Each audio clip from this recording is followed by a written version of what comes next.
الساعہ کی اور جو علامتیں قرآن میں آئی ہیں، یہ ضمنی مضمون ہو جائے گا، لیکن بہرحال یہ بھی ایک معلوماتی مضمون ہے کہ ایک تو یہ قیامت کی بڑی نشانیوں میں سے حضرت عیسیٰ کا دوبارہ آنا، اور تو کیا کیا جو ہے باتیں بیان ہوئی ہیں وہ ذرا غور سے سن لیجیے۔ پہلی بات میں نے ہلکا سا حوالہ دیا تھا، ہم تو ایک لفظ قیامت بولتے ہیں، وہ قیامت جو ہے اتنا ہمارے نزدیک جامع لفظ ہے کہ جس میں وہ بھی جو زلزلۃ الساعہ آئے گا وہ بھی ہے، پھر جو نفخ روح نفخ ساق ہوگا وہ بھی ہے، لیکن قرآن مجید سے معلوم ہوتا ہے کہ یہ الساعہ ہے، وہ گھڑی جس دن کے یہاں قیامت برپا ہوگی، زلزلہ آئے گا، شدید ترین حالات آئیں گے، فوری طور پر تمام انسان مر نہیں جائیں گے۔ جو ہے اس کا نقشہ جو کھینچا گیا ہے، یا ایھا الناس اتقوا ربکم ان زلزلۃ الساعۃ شیء عظیم یوم ترونها تذہل کل مرضعۃ عما ارضعت وتضع کل ذات حمل حملها وتری الناس سکارى وما هم بسکارى ولکن عذاب اللہ شدید۔ اے لوگوں ڈرو، اللہ کا تقوی اختیار کرو، اس لیے کہ قیامت کا زلزلہ بہت سخت سے ہے، بہت بھاری ہے۔ ان زلزلۃ الساعۃ شیء عظیم، جب پہاڑ چل رہے ہوں گے اور جو ہے انسان جو ہیں گے وہ جس طرح پروانے ہوتے ہیں، پتنگے ہوتے ہیں، ایسے اڑ رہے ہوں گے انسان، اور اس میں یہ بھی حال ہوگا کہ لوگ جو ہے ہر جو دودھ پلانے والی ہے وہ اپنے بچے کو بھول جائے گی۔ ظاہر بات ہے کہ اپنی پڑی ہوئی ہے مصیبت، حالانکہ سب سے زیادہ محبوب ترین شے دنیا میں اس سے اونچی محبت نہیں ہو سکتی جو ماں کو اپنے دودھ پیتے بچے سے وہ بھول جائے۔ تذہل کل مرضعۃ عما ارضعت، اور تمہیں ایسا محسوس ہوگا کہ لوگ کسی نشے کی کیفیت میں ہیں، یعنی وہ بدحواس ہیں، وہ بدحواس ہو گئے، لیکن یہ کہ وما هم بسکارى، اور وہ مدہوش نہیں ہوں گے، ولکن عذاب اللہ شدید۔ تو یہ ہے زلزلۃ الساعہ، وہ ایک خاص وقت جو ہے، ایک خاص گھڑی جس میں کہ یہ ہونا ہے۔ اس کے علاوہ قرآن مجید میں القارعہ القارعہ القارعہ وما ادراک ما القارعہ یوم یکون الناس کالفراش المبثوث وتکون الجبال کالعہن المنفوش۔ اب یہ کیا ہے؟ یہ نقشہ قیامت، یہ وہی ہے الساعہ، القارعہ الساعہ۔ اسی کے ساتھ قرآن میں آتا ہے الواقعہ، اذا وقعت الواقعۃ لیس لوقعتها کاذبہ، تو یہ خافضۃ رافضہ، یہ الفاظ سورہ واقعہ میں۔ اسی طریقے سے اور جو الحاقہ والحاقہ وما ادراک ما الحاقہ، یہ تمام جو الفاظ قرآن مجید میں آئے ہیں یہ آئے ہیں الساعہ کے لیے، قیامت کے لیے نہیں۔ قیامت میں بعد میں بتاؤں گا آپ کو۔ چنانچہ تین نفخے ہیں جو قرآن سے ثابت ہیں۔ نفخ فی الصور، اور اس نفخ فی الصور کا یہ عالم ہوگا یوم ینفخ فی الصور ففزع من فی السماوات ومن فی الارض الا من شاء اللہ، جس دن پھونکا جائے گا سور میں، اور اس وقت صورتحال یہ ہو جائے گی کہ جو بھی آسمانوں میں ہے، زمین میں ہے، سخت پریشانی اور سخت پشیمانی اور ایک طرح کی مرعوبیت اور خائف ہو کر رہ جائیں گے، الا ان کے کہ جن کو اللہ چاہے، اس کے کوئی ملائکہ مقربین ہوں گے۔ من فی السماوات ومن فی الارض ہے، اس کے ساتھ یہ کہہ دیا گیا ہے، لیکن یہ باقی پورے لوگوں کے اوپر، پوری مخلوقات کے اوپر ایک جو ہے گھبراہٹ کی کیفیت طاری ہو جائے گی۔ تو یہ ہے پہلا فضا۔ دوسرا فضا کیا ہے؟ فضا صعق، صعق کہتے ہیں آدمی کا بے ہوش ہو جانا۔ یہ دوسری مرتبہ جب سور پھونکا جائے گا، وَنُفِخَ فِي الصُّورِ فَصَعِقَ مَن فِي السَّمَاوَاتِ وَمَن فِي الْأَرْضِ إِلَّا مَا شَاءَ اللَّهُ۔ یہ ہے کہ اس کے بعد وہ سب کے اوپر موت طاری ہو جائے گی۔ یہ دوسرے سور پھونکے جانے کے بعد ہے۔ پھر ثُمَّ نُفِخَ فِيهِ أُخْرَىٰ، پھر ایک مرتبہ اور پھونک ماری جائے گی۔ یہ تیسرا ہو رہا ہے۔ فَإِذَا هُمْ قِيَامٌ يَنظُرُونَ، تو اچانک سب کے سب کھڑے ہوں گے اللہ کی طرف دیکھتے ہوئے۔ اب یہ جو ہے یہ ہے یوم القیامہ، قام یقوم قیامت، کھڑا ہونا، کیونکہ اس دن یوم یقوم الناس لرب العالمین، جس دن کے تمام انسان جو ہے کھڑے ہو جائیں گے اپنے رب کے حضور، جس کا نقشہ کھینچا گیا ہے اذا دکت الارض دکا دکا وجاء ربک والملک صفا صفا۔ تو یہ سب کے سب انسان بھی جو ہے موجود ہوں گے، فرشتے صفے باندھے ہوئے ہوں گے، اور اللہ تعالیٰ جو ہے اپنے خاص عرش کے ساتھ یحمل عرشہ ثمانیہ، 8 فرشتے اس عرش کو اٹھائے ہوئے ہوں گے جب یہ آسمان پھٹے گا اور اس روئے ارضی پر اللہ تعالیٰ کا نزول ہوگا۔ یہ جو ہے ہمارا یوم القیامہ یہاں ہے۔ یوم القیامہ ہی میں جو فیصلے ہونے یہاں ہونے، قصہ زمین برسر زمین، جو نیکیاں تم نے یہاں کمائی ہے یا جو بدیاں تم نے یہاں جن کا ارتکاب کیا کا فیصلہ یہاں ہوگا۔ اس کے بعد واللہ عالم کچھ اور بھی چیزیں ہیں، لیکن یہ کہ وہ سب عام طور پر لوگوں کے علم میں نہیں ہے. میں نہیں چاہتا کہ خام خواہ کسی نئی بات سے کوئی جو ہے ذہنوں کے اندر کوئی ایک تشکیک پیدا ہو جائے، شبہات پیدا ہو جائے. لیکن یہ چیزیں جو میں نے آپ سرچ کی یہ از قرآن ثابت ہے، اسی زمین پر اترنا ہے. بجائے ربک والملک صفا صفا، یہ سب کے سب آئیں گے اور ملائکہ، اور اس کے علاوہ جو ہے دوسرے مقامات پر اس کا نقشہ کھینچا گیا ہے. سورۃ الحاقہ کے اندر ہے اللہ کا عرش جو ہے 8 فرشتے اٹھائے ہوئے نیچے اتریں گے. تو یہ تمام چیزیں قرآن مجید میں مذکور ہیں. اور یوم القیامہ یہی ہوگا، لیکن وہ ہے یوم القیامہ. ہم قیامت کہتے ہیں اس کو جس کو قرآن کہتا ہے الساعہ، الزلزلہ، الحاقہ، القارعہ، الواقعہ. یہ ہے در حقیقت جو پہلا معاملہ ہے کہ اس کے اندر جو ہے فضا ہو جائے. اب دیکھیے جو علامات قیامت احادیث میں آئی ہیں وہ میں آج آپ کو سنا رہا ہوں. ان کو 2 حصوں میں تقسیم کیا جاتا ہے، علامات صغریٰ، علامات کبریٰ. چھوٹی نشانیاں جو درجہ بدرجہ درجہ بدرجہ درجہ بدرجہ حاضر سامنے آئیں گی. ایک ہے بالکل قیامت سے متصل قبل بڑے جو خرق عادت واقعات ہوں گے وہ آئیں گے. اچھا، پہلی چیز کے سلسلے میں حضرت انس رضی اللہ تعالیٰ عنہ سے یہ مروی ہے اور یہ حدیث متفق علیہ ہے. پہلی علامت حضور نے بیان کی قیامت کی علامات میں سے. اب میں لفظ قیامت اسی معنی میں بول رہا ہوں جس میں کہ ہم عام طور پر بولتے ہیں. آپ نے فرمایا علم اٹھا لیا جائے گا، جہالت کا دور دورہ. اب یہ کون سا علم اٹھایا جائے گا؟ سائنس کا علم نہیں، دین کا علم. آج تو ساری قدر و قیمت جو ہے اس کے لیے دوڑتے ہیں لوگ، لاکھوں روپے کی فیسیں دے کر جو MBA ہو رہے ہیں، یہ جو ہے اکاؤنٹنسی کا پاس کر رہے ہیں، یہ CA کر لیا ہے، یہ کوئی اور جو ہے فزکس میں، کوئی کیمسٹری میں اور ڈاکٹریٹ کر لی ہے. ڈاکٹر بن جائے تو کیا ہی کریں. اس لیے کہ بڑی چیز جو پاکستان سے ایکسپورٹ ہوتی ہے وہ ڈاکٹر ہیں. اس جو اتنے بڑے پیمانے پر جو کالج کھلے ہوئے 3 لاکھ روپے ایک سال کی فیس، 5 لاکھ روپے ایک سال کی فیس. یہ کیوں لیتے ہیں؟ اور کیوں لوگ دیتے ہیں؟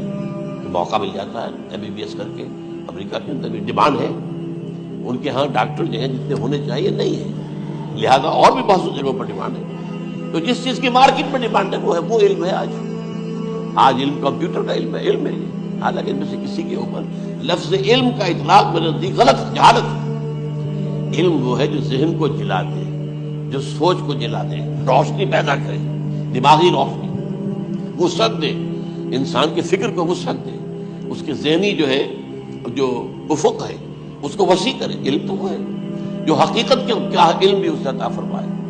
قرآن ہے، حدیث ہے، باقی اور چیزیں جو اس سلسلے میں آ سکتی ہیں وہ ہے کہ جو قرآن اور حدیث کی سمجھنے میں مومن ہوں اور زیادہ جو ہے اس کے اندر فہم کو آسان کریں. لیکن یہ کہ فرمایا علم اٹھا لیا جائے گا، جہالت کو فروغ ہوگا. ظاہر بات ہے ایک ہی بات نہیں ہے. دوسرے نمبر پہ یہ کہ جہالت کو فروغ ہوگا. نمبر 3 زنا کثرت سے ہوگا. نمبر 4 شراب نوشی عام ہو جائے گی. نمبر 5 عورتوں کی تعداد بہت زیادہ ہو جائے گی، مردوں کی تعداد کم ہو جائے گی. یہاں تک کہ 50 عورتوں کا خیر خبر کرنے والا، کوئی نگرانی کرنے والا، وہ ایک مرد. اچھا، یہ تو ہے ایک حدیث جو میں نے آپ کو بیان کر دی متفق علیہ. یہ بخاری اور مسلم دونوں میں ہے. دوسری حدیث بخاری کی ہے، اس کو حضرت ابو ہریرہ رضی اللہ تعالیٰ عنہ نے روایت فرمایا ہے. قیامت آئے گی جب امانت ضائع ہو جائے گی. آج ہمارے ہاں امانت کے ضائع ہونے کا جو نقشہ ہے شاید پوری دنیا میں کہیں اور نہیں. جس طرح کے غبن یہاں ہوتے ہیں، جس طرح کک بیکس جو ہے وہ لیے جاتے ہیں. اس غریب یعنی قوم غریب ہے لیکن یہاں وہ امیر بہت بڑے بڑے لوگ ہیں. وہ تو دنیا بھر کے ٹاپ کے امیروں کے اندر ان کا شمار ہو جائے گا. لیکن یہ کہ یہ سب امیر کیسے بنے؟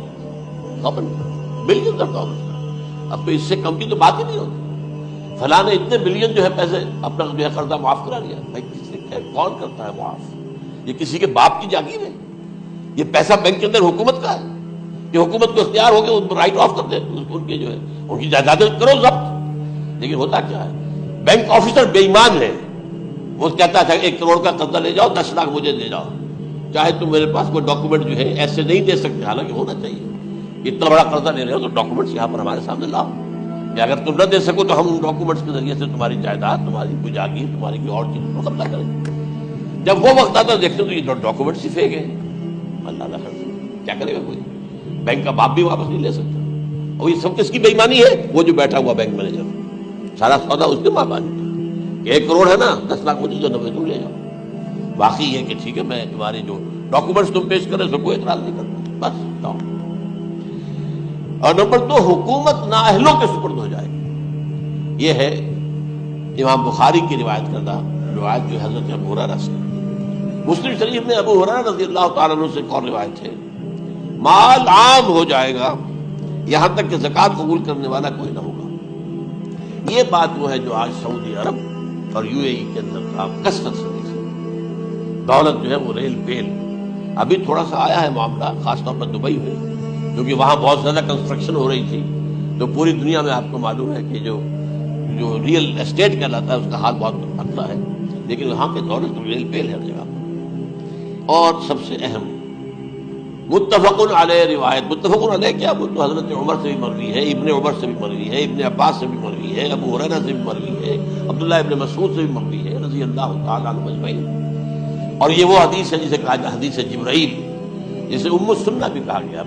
اس میں جو آخری سوال کیا حضرت جبرائیل نے حضور سے, چوتھا, پہلا یہ تھا کہ اسلام کیا ہے مجھے بتائیے, ایمان کیا ہے اس کی حقیقت کیا ہے یہ مجھے بتائیے, تیسرا احسان کیا ہے یہ بتائیے, چوتھا یہ قیامت کے بارے میں بتائیے کب ہوگی. حضور نے فرمایا کہ اس کے بارے میں جس سے سوال کیا جا رہا ہے وہ اس سے زیادہ نہیں جانتا جو کہ سوال کر رہا ہے. تو اس کے کئی مفہوم ہو سکتے ہیں کہ بہرحال یا تو حضرت, کیونکہ بعد میں معلوم ہوا کہ حضور نے پہچانا نہیں کہ جبرائیل ہے, بلکہ جب سوال جواب ہو کر وہ چلا گیا شخص تو اچانک حضور کے ساتھ اتنا ردو ہو ہی لیا, ذرا بلانا اس کو دوبارہ نہ. اب جو دیکھا کہ وجود ہی نہیں اس کا. آسمان نے اس کو چکھ لیا, زمین نے نگل لیا, کیا ہوا ہے. پھر آپ نے یہ جبرائیل تھے جو تمہیں تمہارا دین سکھانے آئے تھے جبکہ تم سوال نہیں کر رہے ہو. یہ بڑے بیسک کوسچن تھے, اس لیے کہ دنیا کے ہمارا نظام اسلام پر ہے, ایمان پر نہیں ہے. اس لیے کہ ایمان کو ویریفائی کر ہی نہیں سکتے. کیسے پتا ہوگا اس میں ایمان ہے یا نہیں ہے؟ کوئی آلہ نہیں ہے, کوئی الیکٹروکارڈیوگرام ابھی تک ایسا نہیں ہے, کوئی جو ہے اور جو طریقے چل رہے ہیں وہ تو ان کے ذریعے سے یہ تو نہیں معلوم سکتا ایمان ہے کہ نہیں. لہٰذا یہاں کا سارا نظام اسلام ہے, شہادت اللہ الہ الا اللہ وان محمد رسول اللہ. پھر ایک نظام بنا دیا, وہ اقام الصلاۃ و ایتاء الزکوٰۃ و صوم رمضان و حج البیت. اس میں بھی یہ ہے کہ اگر کوئی نماز کو نہیں مانتا تو کافر ہوگا, لیکن نماز پڑھتا نہیں ہے تو کافر نہیں ہے, فاسق ہے, فاجر ہے, گناہ گار ہے, کمزور مسلمان ہے. اس طرح زکوٰۃ کا منکر ہو جائے گا تو وہ کافر ہوگا, لیکن زکوٰۃ دے نہیں رہا ہے تو یہ گویا کہ گناہ گاری ہے, کمزوری ہے. اس حوالے سے نوٹ کر لیجیے کہ یہاں کا دنیا کا سارا اسلامی نظام اور سارا کانسٹیٹیوشنل اور لیگل سسٹم جو ہے اسلام کا وہ اقرار باللسان پر ہے. ایمان ہے وہ کہ جس کی بنیاد پر وہاں فیصلے ہوں گے. یہاں کوئی شخص مسلمانوں کا بڑا لیڈر ہے, بڑا علامہ ہے, بڑی اس کی قدر و منزلت ہے, اس کے ہاتھ چومے جا رہے ہیں, پاؤں چومے جا رہے ہیں, ہو سکتا ہے وہاں کہا جائے دفع ہو جاؤ, تمہارے دل میں ایمان نہیں تھا, تم نے یہ سب کچھ کیا تھا اس لیے کہ کہا جائے کہ بڑے عالم ہو, اور یہ کہا جائے فقط قیل. اب یہاں کچھ نہیں ہے تمہارے پاس. پھر فرشتوں کو حکم ہوگا کہ اس کو گھسیٹتے ہوئے جہنم میں ڈال دیں. 3 بات بیان کیا. یہی حشر اس کا ہوگا مالدار کا. اللہ پوچھے گا میں نے تمہیں بہت مال دیا, تم نے کیا کیا؟ وہ کچھ گنوانا شروع کرے گا, اللہ فرمائے گا جھوٹ بول رہا, ادب تھا, تم نے یہ خیرات و صدقات اس لیے کیے تھے کہ تمہاری سخاوت کے ڈنکے بج جائے, تعریفیں کی جائے, وہ کی جائے. دنیا میں ڈنکا بج گیا, یاد نہیں, وہ نیت دل میں کچھ اور تھی تمہاری. میں لیس البر ان تولوا وجوہکم والا قرآن مجید کا سبق ہمارا منتخب نصاب کا نمبر 2 بڑی تفصیل سے بیان کیا. یہی معاملہ ہوگا اس عالم کا. اللہ فرمائے گا میں نے تمہیں علم دیا, تم نہیں, وہ کہے گا میں نے علم پھیلایا لوگوں میں ہدایت کی. جھوٹ بول رہے ہیں, تم نے تو صرف اس لیے کیا تھا, تمہاری نیت کیا تھی؟ بڑا عالم شخص ہے, بڑا فاضل شخص ہے, تو یہ سب کہا جاتا ہے. تو وہاں کا معاملہ جو ہے وہ اسلام پر نہیں ہے. یہ آپ دکھائیں گے, دیکھیے میرا آئیڈینٹی کارڈ, اس پہ اسلام میرا مذہب لکھا ہوا ہے, یہ میرا پاسپورٹ ہے. آئیڈینٹیفیکیشن کے لیے دنیا میں عام طور پر یہ چیزیں ہوتی ہیں. کوئی تعلق نہیں, آخرت کا معاملہ کسی اور شے پر ہے. وہ تو ایمان دل میں ہے, اور تمہارے تمام جو حرکات ہیں, اعمال ہیں, ان سب کے اندر جب تک کہ اصل جو قوت متحرکہ ہے وہ اللہ کی محبت نہ بن جائے, اخلاص للہ, بحب اللہ للہ, اور یہ کہ یہ تمام چیزیں جیسا کہ فرمایا, ایک حدیث بڑی پیاری ہے, ایمان کی تکمیل کی علامت کا ہے. فرمایا من احب للہ وابغض للہ ومنع للہ واعطى للہ فقد استکمل الایمان. جس شخص نے محبت جس سے بھی کی اللہ کے لیے کی، اپنے مفادات کے لیے نہیں، رشتہ داری کی بنیاد پر نہیں. محبت اوپر ہو جائے، رشتہ دار کا حق ہے دو، بیوی کے حقوق ہیں دو، لیکن محبت یہ اللہ کے لیے ہو کہ فلاں شخص سے مجھے محبت اللہ کی. اور اگر نفرت رکھی تو اللہ کی وجہ سے رکھی، اس لیے رکھی کہ وہ اللہ کے دین سے دور ہے، وہ اللہ کے راستے پر نہیں آ رہا ہے، وہ فسق و فجور کی جو ہے زندگی کو آ رہا ہے. اس میں بھی یہ ہے کہ یہ نہیں ہے تعلق قطع کر لو، تعلق قطع کرو گے تو تبلیغ اور اصلاح کا موقع کہاں رہے گا، لیکن دلی محبت نہیں ہوگی اس میں. تو اگر محبت ہے تو اللہ کے لیے، اور نفرت ہے تو اللہ کے لیے. اور کسی کو کچھ دیا ہے تو اس لیے کہ اللہ کا حکم ہے کہ دوں، اور کسی سے کچھ روکا ہے تو اس لیے کہ اللہ کا حکم ہے کہ روکوں، اس کو نہیں دینا ہے. فقد استکمل الایمان، تو اس شخص نے ایمان کی تکمیل کی. یہ ہے اصل جو ڈیسائیڈنگ فیکٹر ہے، وہ یہ ہے. اور اس ایمان کی پہلی علامت کیا ہے؟ کیسے معلوم ہو میرے اندر ایمان ہے؟ پہلی علامت سب سے کم تر درجے کا ایمان، اس میں فرمایا گیا اذا اساءت کا سیئۃ وحسنت کا حسنۃ فانت مؤمن. اگر کوئی اچھا کام کر کے خوشی ہو اور کوئی برا کام ہو جائے تو ملامت ہو، یہ کیا کر بیٹھا، یہ میں نے کیا کیا ہے، یہ مجھے نہیں کرنا چاہیے تھا. یہ اگر احساس ہے نیکی اور بدی تو تمہارے اندر ایمان ہے. یہ ایمان ہے ادنیٰ درجے کا، اور وہ ایمان محب للہ ہے، وابغض للہ ہے، واعطى للہ ہے، ومنع للہ ہے، فقد استکمل الایمان. اچھا، یہ جو متفق علیہ حدیث ہے جو حضرت جبرائیل کی ہے، اس میں پھر ان کا کہ اچھا اگر آپ مجھے یہ کب ہوگی قیامت نہیں بتا سکتے تو اس کی کچھ علامتیں بتائیے.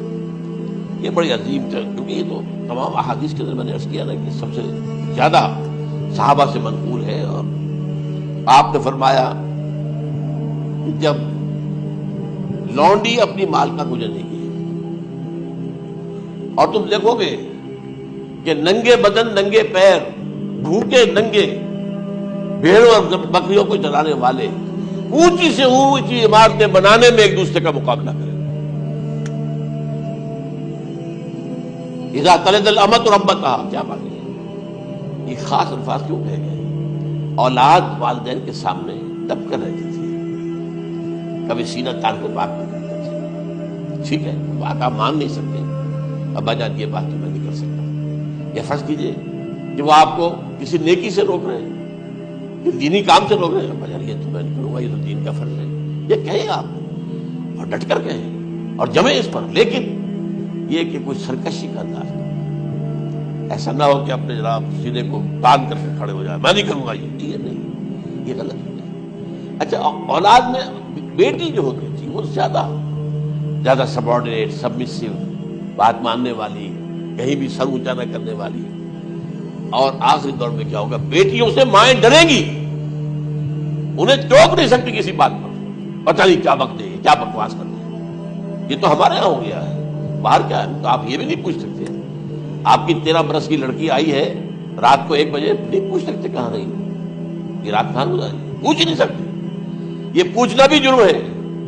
اپنے چھوٹے بچے کو آپ نے تھپڑ مار دیا، تہذیب ہے، سکھانا ہے، غلط کام کیا ہے، اس کی سرزنش ہو رہی ہے، فوراً وہ اگر ایک فون کر دے گا پولیس آئے گی، بچے کو لے جائے گی، اسے لا کر کہیں اور جو ہے ڈپازٹ کرے گی اور آپ پر مقدمہ چلے گا، آپ کو اس کی سزا بھگتنی ہوگی. ظاہر بات ہے کہ پھر وہاں سرکشی کا کیا عالم ہوگا. پھر اولاد کہاں سر جھکائے گی، کس درجے میں جھکائے گی؟ اس کی تربیت عثمانی ہوئی نہیں. تو ان تلد الامۃ ربتھا، گویا کہ بیٹی کے نزدیک ماں جو ہے وہ ایسی ہو جائے گی جیسے لونڈی. گویا کہ لونڈی نے ایک اپنی مالکہ کو جنم دیا ہے، بیٹی مالکہ بن جائے گی اور ماں جو ہے لونڈی بن جائے گی. اور دولت کے ریل پیل کے اوپر تاجکان، یہ جو بھوکے ننگے اور مفلس، کیا حال تھا 100 برس پہلے، انہیں کھانے کو کچھ نہیں ملتا تھا. یہ مشرقی ساحل پر تھے، یہ سوائے یہ کہ مچھلیاں پکڑ لی، اللہ اللہ خیر اللہ وہ کھا لی، یا کہیں تو ان کو بیچ دیا، کو بنڈی لگ جاتی تھی. اور کیا تھا؟ اور مغربی ساحل پہ کیا ہوتا تھا؟ ساری ان کی معیشت حج کے گرد گھومتی تھی. حاجی آئے ہیں، خریداریاں کر رہے ہیں، اور آپ کو معلوم پوری دنیا سے مال پہلے بھی پہنچتا تھا وہاں. آپ کو جو ہے ہر ملک کے ہر کونے کا پھل وہاں مل جائے گا آج بھی. اور وہاں پر یہ ہے کہ سب سے بڑی بدوؤں کے لیے سب سے بڑی بات کیا تھی؟ قربانی کا گوشت. اسے وہ سکھاتے تھے, سخت چمڑے کر کے کھاتے تھے. یہ ان کا حال تھا. آج جا کر دیکھیں نئے شہر بن رہے ہیں, امریکنز کو کانٹریکٹ دیے جا رہے ہیں, بالکل ماڈرن شہر بنا دو. ایک ایبسولوٹلی ماڈرن شہر جو ہے وہ جو مشرقی ساحل کے اوپر جو پہلے سے آرام کو سٹی ہے, امریکن سٹی ہو, اس کے اندر کوئی سعودی بھی داخل نہیں ہو سکتا سوائے جس کے پاس اس سٹی کی طرف سے لائسنس نہ ہو. اور اس کی چار دیواری کے اندر, چار دیواری کیا فصیل کے اندر کہیں جو چاہو کرو, کوئی تم پر پابند نہیں. ننگے نہاؤ, تالاب ہے نہا رہے, ننگی عورتیں ننگی مردیں نہا رہے, کوئی پوچھنے والا نہیں. اب اسی قسم کا ایک سٹی آباد ہونا جا رہا ہے مغربی ساحل پر, جدہ اور یمگو کے درمیان.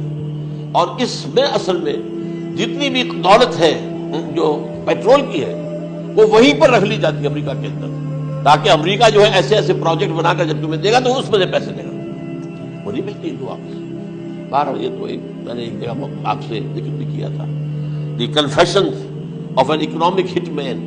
وہ کنفیشنز کی بات جو ہے اگر آپ میں سے کسی کو دلچسپی ہو تو اسے پڑھیں کہ کس طریقے سے 1973 کے آئل امبارگو کے بعد جو شاہ فیصل شہید کے زمانے میں ہوا تھا, پھر جس طریقے سے امریکہ نے ان تمام ممالک کو جکڑ لیا ہے, اس کا پورا جو پروسیس کیا تھا وہ سامنے آتا ہے. بہرحال اس کے بعد آتا ہے علامات کبریٰ کا ذکر, بڑی علامتیں جو کہ بالکل خرق عادت کے انداز میں ہوں. ان کا معاملہ جو ہے وہ آپ کے ناپ تول میں نہیں آ سکتا, آپ کی کیمسٹری فزکس اس کا جو ہے وہ نہیں کر سکتی, ادراک ہوگا یہ قیامت کی. ان میں نمبر 1 کیا ہے؟ ایک بہت بڑا دھواں آئے گا, پوری دنیا کو لپیٹے گا. نمبر 2 دجال کا ظہور ہوگا, جو اپنی خدائی کا دعویٰ لے کر آئے گا اور بنوائے گا. اس کے ہاتھ میں ہو جائیں گے, قبضے میں ہو جائیں گے سارے ذرائع پیداوار کے. اس کی طرف پہلا قدم اٹھ چکا ہو, ٹرپس کے نام سے معاہدہ ہو چکا ہے. کوئی ملک اپنا بیج پیدا نہیں کر سکتا. یہ بیج ہم نے ڈیولپ کیے ہیں. ان کے ڈیولپمنٹ سے پہلے تم ایک ایکڑ سے کتنی گندم لیتے تھے, آج کتنی لے رہے ہیں؟ کس بنا پر؟ جینیٹکس کا جو کام ہم نے کیا ہے اس کی بنا پر ہونا. ہاں تو ہمارا حق ہے, اس کی رائلٹی ہمارے پاس آنی چاہیے. لہذا صرف ان اداروں سے, ملٹی نیشنل سے خریدا جائے گا بیج, اور بیج بھی وہ دیں گے وہ کہ جس سے جو فصل اگے گی وہ بیج نہیں لا سکتے, وہ بیج کا کام نہیں کر سکتے. جیسے آپ کو معلوم ہے کہ آپ کے یہاں جو گوشت کھایا جاتا ہے مرغے کا, تو مرغا جو ہے اس میں مرغا ہو یا مرغی ہو, اس کے اندر کوئی وہ کیفیت ہی نہیں ہے. ان کے انڈے جو ہے ان سے آپ بچے حاصل نہیں کر سکتے. ہے تو انڈا, دیکھنے کو تو انڈا ہے, لیکن وہ بنڈا جو ہے اس سے بچہ تو نہیں حاصل کر سکتا. ایسے ہی وہ گندم کا بیج لیں گے, نظر آئے گی گندم, لیکن اس کے اندر وہ صلاحیت نہیں ہے کہ اس سے جو فصل اگے گی اس کا نتیجہ جو ہے وہ بھی آپ لے سکتے. یہ ہونا ہے, اللہ جانے, قدم اٹھ رہے ہیں ادھر. پھر یہ ہے کہ دابۃ الارض, زمین سے ایک حیوان نمودار ہوگا, زمین شق ہوگی. ابھی میں کہہ رہا ہوں خرق عادت ہے, یہ چیزیں وہ نہیں ہیں جو ہماری کسی حساب کتاب میں جو باتیں پہلے آئی ہیں وہ تو حساب کتاب میں آ رہی ہیں, ساری سمجھ میں آ رہی ہیں, ساری چیزیں مشاہدہ ان کا ہو رہا ہے. لیکن یہ ہے کہ دابۃ الارض, یہ کہتے ہیں کہ کوہ صفا, اس میں تو نہیں ہے حدیث میں, کوہ صفا پھٹے گا اور اس میں سے ایک حیوان دابہ وہ ظاہر ہوگا. تو اسی لیے فرمایا ہے وَإِذَا وَقَعَ الْقَوْلُ عَلَيْهِمْ أَخْرَجْنَا لَهُمْ دَابَّةً مِّنَ الْأَرْضِ تُكَلِّمُهُمْ, تو ہم اندر سے پیٹ کے چیر کر زمین کے پیٹ کو ایک حیوان کو برآمد کریں گے جو انسانوں سے بات کرے گا, گفتگو کرے گا. نمبر 4 طلوع الشمس من المغرب, یہ بھی خرق عادت. سورج تو طلوع ہوتا ہے مشرق سے, غروب ہوتا ہے مغرب میں, لیکن اس وقت معاملہ الٹا ہوتا ہے. یعنی جو کائنات کے اندر جو گڑبڑ ہوگی تو سمجھ میں بات آتی ہے کہ یہ معاملہ جو ہے یہ تو اس پورے سولر سسٹم کو اگر بدل دیتے ہیں تو مشرق مغرب ہو جانا, مغرب مشرق ہو جانا, سمجھ میں آنے والی بات ہے. اس کے بعد ہے عیسیٰ ابن مریم کا نزول, جس کے بارے میں آج میں نے گفتگو کی ہے تفصیل سے. یہ نزول ہونا ہے, یہ علامات قیامت میں سے حضور نے بیان فرمایا ہے, اور قرآن مجید کی جو اصطلاحات ہیں اس کے حوالے سے میں نص قطعی جو ہے وہ میں آپ کے سامنے رکھ چکا ہوں. پھر یاجوج ماجوج کا ایک معاملہ ہے, یہ میں ابھی اس وقت زیادہ اس پر بات نہیں کر سکتا. حضرت عیسیٰ علیہ السلام کے نزول کے بعد 2 کام ہوئے.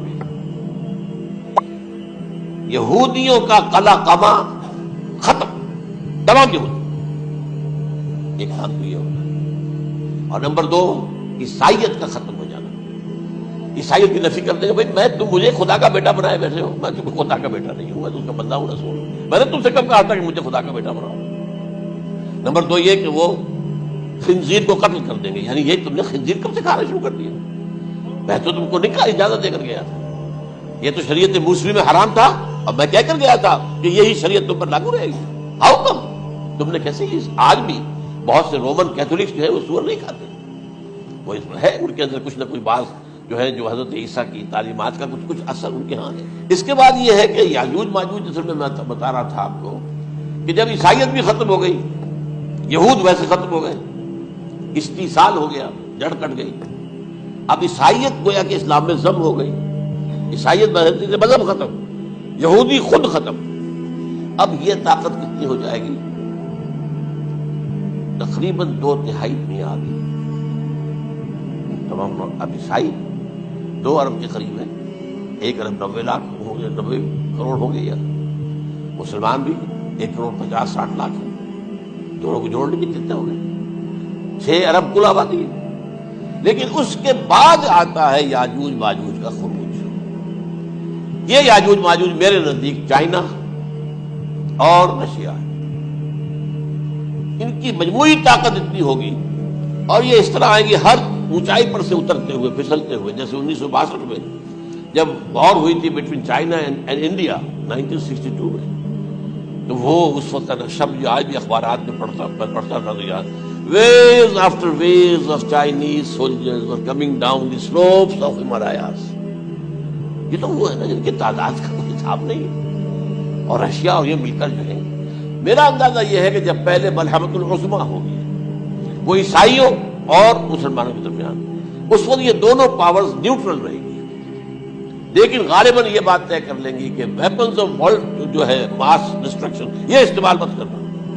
اگر یہ ویپنز آف ماس ڈسٹرکشن استعمال کرو گے تو ہم میدان میں آ جائیں گے. اس میں وہ جنگ جب ہو چکے گی، پھر حضرت عیسیٰ کو فتح حاصل ہو جائے گی اور پھر یہ کہ یہودیت ختم ہو جائے گی، عیسائیت بطور مذہب ختم ہو کر اسلام میں ضم ہو جائے گا. پھر وہ 40 برس کا عہد حکومت ہے حضرت عیسیٰ علیہ السلام. لیکن جب یہ فتح ہو جائے گی ان پر، اب یاجوج ماجوج آئیں گے اور اتنی تعداد میں آئیں گے کہ بحیرہ طبریہ جو ہے اس کا سارا پانی پی جائے گا. یہ تو اگر آپ کو کبھی اندازہ ہو یا کوئی آپ جانے ان لوگوں کو جو ان چینیوں سے واقف ہیں، وہ کہتے ہیں زمین پر ہلتی ہوئی کوئی چیزوں سے وہ چوری چھوڑ کے کھا جائیں گے. جہاں وہ جاتے ہیں ایز اے لیبرر، وہاں کے جو سارے کتے ہیں ختم، ساری بلیاں ختم، ہر شے وہ جو سانپ کھاتے ہیں، ہر چیز کھاتے ہیں. اور یہ تمام ایسٹرن کنٹریز کے اندر ہوتا ہے. بڑی ڈیلیشس ڈشز ہیں یہ سانپ وغیرہ وغیرہ. اور یہ جس طرح کھا جائے، پانی پی جائے، ایک قطرہ نہیں رہے گا اس پر.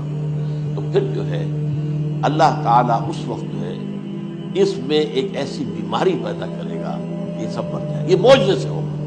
یعنی ان کے اوپر فتح جو ہے وہ عام لڑائی کے ذریعے سے نہیں ہوگی، بلکہ اس کے اوپر فتح جو ہوگی وہ اللہ تعالیٰ سے ہوگی. ایک بیماری پیدا ہوگی، سب مر جائے گا. اور اس کے بعد اللہ تعالیٰ ایسے پرندے بھیجے گا بڑی لمبی لمبی گردنوں والے، وہ ان سب کو کھا جائے گے. جیسے ہمارے ہاں گدھ ہوتے ہیں وہ ان کو صاف کر دیں گے. ورنہ تو یہ ہے کہ پوری دنیا کے اندر جو بدبو اور جو پیدا ہوتا معاملہ اس سے تو اس نوع انسانی کی بقا ممکن نہیں تھی. ان کے خاتمے کے بعد پھر یہ ہوگا کہ حکومت اسلامی جو ہے پوری دنیا میں حضرت مسیح علیہ السلام کی ہوگی. 45 برس وہ رہیں گے.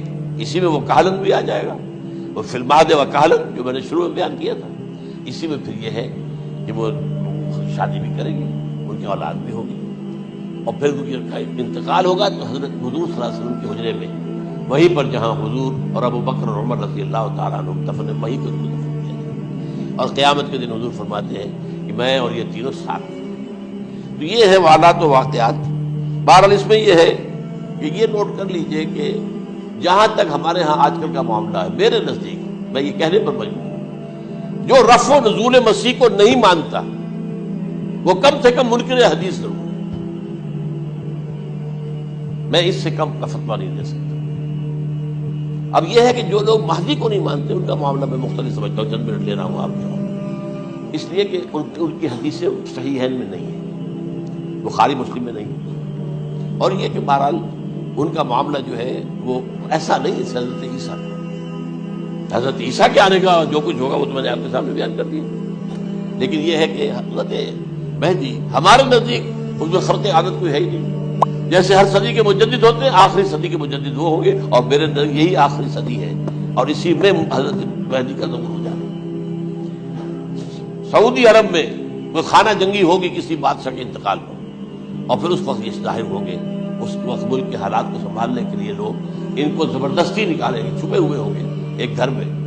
یہ حضرت ام سلمہ رضی اللہ تعالی عنہ کی روایت ہے کہ ایک بادشاہ کے انتقال پر یہ خانہ جنگی ہو جائے گی اور ایک شخص مدینے سے بھاگ کر مکے میں چھپ جائے گا۔ یہ تو ہے ان کے الفاظ، میں توجیہ کر رہا ہوں۔ یہ لوگ ان کی طرف دیکھ رہے ہوں گے کہ یہ جو وقت آیا ہے فتنے کا ہماری قوم پر، ہمارے ملک پر، تو ان کی شخصیت ایسی ہے کہ یہ بیچ میں آئیں، صلح صفائی کرائیں، اور وہ جو ہے اس ذمہ داری سے بچ کر بھاگیں گے اور جا کر مکے میں چھپ جائیں گے۔ پھر لوگ انہیں تلاش کر کے نکالیں گے اور زبردستی ان کے ہاتھ میں بیعت کریں گے، ورنہ وہ اتنے بڑے منصب کو۔ اور پھر یہ بھی ہے، ایک حدیث میں آتا ہے یصلحُ فی لیلۃ واحدہ، ایک رات میں ان کی مکمل اصلاح کر دیں گے۔ یعنی اگر کوئی تھوڑا بہت نقص اور عیب کوئی ہوا بھی، کوئی کمی کوتاہی ہوئی بھی، تو اللہ تعالیٰ ایک رات میں اصلاح کروا دیں گے۔ لیکن ہمارے نزدیک اس قدر کوئی خرق عادت ہے ہی نہیں۔ البتہ جو کہتے ہیں اہل تشیع، وہ خرق عادت ہے کہ ان کے 12ویں امام جو ہے وہ بچپن ہی کے اندر اس خوف سے کہ جو بنو عباس بادشاہ ہیں وہ ان کو قتل کر دیں گے، تو وہ ایک غار میں چھپا دیے گئے۔ اب وہ 1200 برس سے اس غار کے اندر چھپے ہوئے ہیں، اور اس کے بعد وہ ظاہر ہوگی، وہ امام مہدی ہوگی۔ اس میں خرق عادت ہے، لیکن میں یہ کہتا ہوں کہ محض خرق عادت کی بنیاد پر ہم اس کی نفی نہیں کریں گے۔ کیوں؟ کیا ہم یہ نہیں مانتے کہ اصحاب کہف 300 برس تک سوئے رہے؟ یہ کیا عام بات ہے؟ حضرت عزیر علیہ السلام، اللہ نے انہیں موت دی، موت، اور 100 برس کے بعد زندہ کر کے اٹھا لیا۔ تو خرق عادت حضرت عیسیٰ کو ہم اتنا بڑا خرق عادت مانتے ہیں کہ اٹھا کر آسمان پر، تیسرے آسمان کے اوپر ہیں، موجود ہیں، اب بھی ہیں۔ شب معراج میں تیسرے آسمان پر حضور کی ملاقات ان سے ہوئی۔ تو یہ خرق عادت کی بنیاد پر نفی نہیں ہم کرتے، ہو سکتا ہے، لیکن یہ کہ اس کے لیے ہمارے پاس کوئی دلیل نہیں، کوئی احادیث نہیں، کچھ نہیں، اس لیے ہم اس کو نہیں مانتے ہیں۔ البتہ خود وجود جو ہے حضرت مہدی کا، وہ کوئی عجیب بات نہیں ہے۔ وہ تو جیسے پہلے بھی آئے ہیں ہمارے مجددین، ایسے مجدد ہوں گے اور دین کو تازہ کر دیں گے۔ ایک صحیح اسلامی ریاست جو ہے وہ عرب میں قائم ہو جائے گی دوبارہ۔ حضور نے فرمایا وہ عدل اور انصاف سے عرب کو اسی طرح بھر دے گا جیسے کہ وہ اس سے پہلے ظلم اور جور اور زیادتیوں کے سے بھری ہوئی ہوگی۔ تو یہ کام ہوگا، یہ تو مجدد کا کام ہوتا ہی ہے اس حوالے سے۔ لیکن بہرحال میں نے پھر بھی کہا کہ اگر احادیث کی کمزوری کی وجہ سے کہ صحیح عین میں نہیں ہے، اگر کوئی شخص انکار کرے تو مجھے کوئی اعتراض نہیں ہے، ٹھیک ہے۔ لیکن جو حضرت عیسیٰ کے نفع سماوی اور حضرت عیسیٰ کے نزول کا انکار کرتا ہے، وہ کم سے کم، میں انہیں اور آگے کوئی فتویٰ نہیں دیتا کہ وہ کافر ہو گئے یا یہ ہو گئے یا وہ ہو گئے، لیکن منکر حدیث کے لائن میں تو وہ لازماً کھڑے ہو گئے، کیونکہ اتنی واضح اور پکی حدیثیں ہیں حضرت مسیح کے نزول کی، اور علامات قیامت میں جس طرح کا ذکر آتا ہے کہ اس سے انکار جو ہے وہ جب تک آپ پوری حدیث کے ذخیرے کا انکار نہ کریں اس وقت تک ممکن نہیں۔